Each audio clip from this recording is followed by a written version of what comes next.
বাবার স্মৃতি বিজড়িত পিএম খালের পাতুলি খালে একদিনের সফরে কক্সবাজারের পথে রয়েছেন প্রধানমন্ত্রী তারেক রহমান। সকাল ৮টায় গুলশানের বাসভবন থেকে কক্সবাজারের উদ্দেশ্যে রওনা দেন তিনি। সফরে ডুলা হাজারা সাফারি পার্কে বৃক্ষরোপণের মাধ্যমে দেশব্যাপী ২৫ কোটি বৃক্ষরোপণ কর্মসূচির উদ্বোধন করবেন প্রধানমন্ত্রী। পাশাপাশি ২০২৪ সালের গণ আন্দোলনে কক্সবাজার জেলার প্রথম শহীদ ওয়াসিমের কবর জিয়ারত ও তার পরিবারের সদস্যদের সঙ্গে সাক্ষাৎ করবেন তারেক রহমান। এছাড়া পেকুয়া পৌরসভা ও নবগঠিত মাতামুহুরী উপজেলার ভিত্তিপ্রস্তর স্থাপন, চকরিয়া জনসভা এবং কক্সবাজার শহরে সুধী সমাবেশে অংশ নেওয়ার কর্মসূচি রয়েছে প্রধানমন্ত্রীর।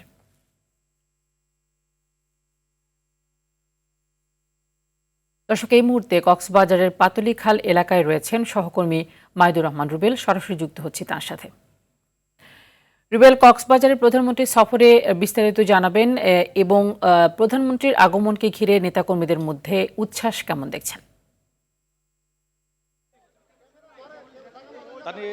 প্রধানমন্ত্রী কক্সবাজারে এসেছেন শুনেছি এবং 10:30 নাগাদ এই মঞ্চে আসার কথা। এটি পাতিলি খাল উদ্বোধন করবেন।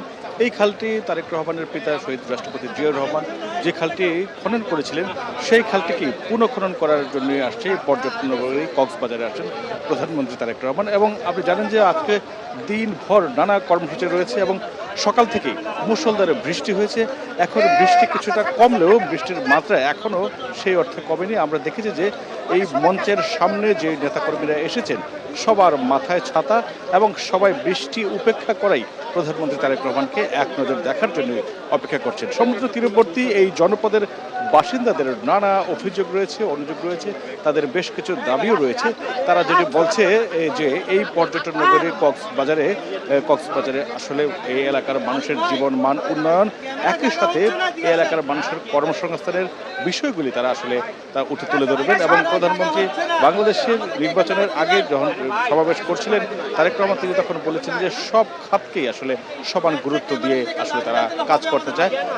কেন্দ্রের পাশাপাশি তৃণমূলে উন্নয়নের কাজের কথাও অব্যাহত রাখার কথা বলছিলেন প্রধানমন্ত্রী। এবং সেই ধারাবাহিকতায় আজকের এই সমাবেশ কক্সবাজারে এটি আসলে পথসভা, পাতুলি খাল উদ্বোধন করে এখানে একটি পথসভা করবেন এবং বিকেলে তিনি আসলে জনসভাটি করবেন। দিনভর বেশ কিছু কর্মসূচি রয়েছে, সেই কর্মসূচিতে নানান বিষয় উঠে আসবে।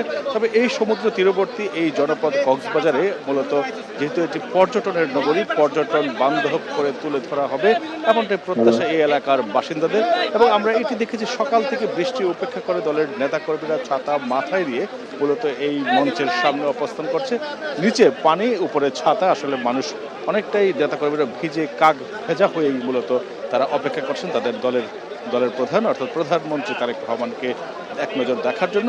এইখানে আমরা মঞ্চ থেকে যে ঘোষণাগুলি শুনছিলাম মূলত এই পর্যটন নগরী কক্সবাজারকে আরও পর্যটক বান্ধব করা যায় কিভাবে, সেই পদক্ষেপের কথাগুলি কিন্তু আসছে বারবার। এবং পর্যটকরা যাতে নির্বিঘ্নে কক্সবাজারে এসে বেড়াতে পারে এবং তারা যাতে এখানে অবকাশ যাপন করতে পারে সেই পদক্ষেপ যাতে নেওয়া হয়, সেই বিষয়গুলো কিন্তু তারা আজকে গুরুত্ব পাবে। যেহেতু পর্যটন বাংলাদেশের বিশ্বের সবচেয়ে বড় সমুদ্র সৈকত কক্সবাজার, এই সমুদ্র সৈকতকে বা এই সমুদ্রকে কেন্দ্র করে আসলে যে পর্যটন বাণিজ্য বা সেটি যাতে সমৃদ্ধ করা যায় সেই বিষয়গুলি আসবে। এবং একই সাথে কিন্তু এই যে পর্যটন যদি সমৃদ্ধ করা যায় এই এলাকার মানুষের কর্মসংস্থানের পাশাপাশি দেশ বিদেশ থেকে পর্যটকদের আগমনও বাড়বে এবং সেই ক্ষেত্রে পর্যটন শিল্পে প্রসার ঘটবে বলে মনে করছেন এই এলাকার বাসিন্দারা। তবে আজকে দিনভর যে কর্মসূচিগুলো রয়েছে এইখানে খাল খননের পর বাংলাদেশে তারেক রহমান যেটি বলেছিলেন যে 25 কোটি বৃক্ষরোপণ করবেন, সেটি কিন্তু উদ্বোধন করবেন ডুল হাজরা এবং তারপর একটি পৌরসভা একটি উপজেলার ভিত্তিপ্রস্তর স্থাপন করবে।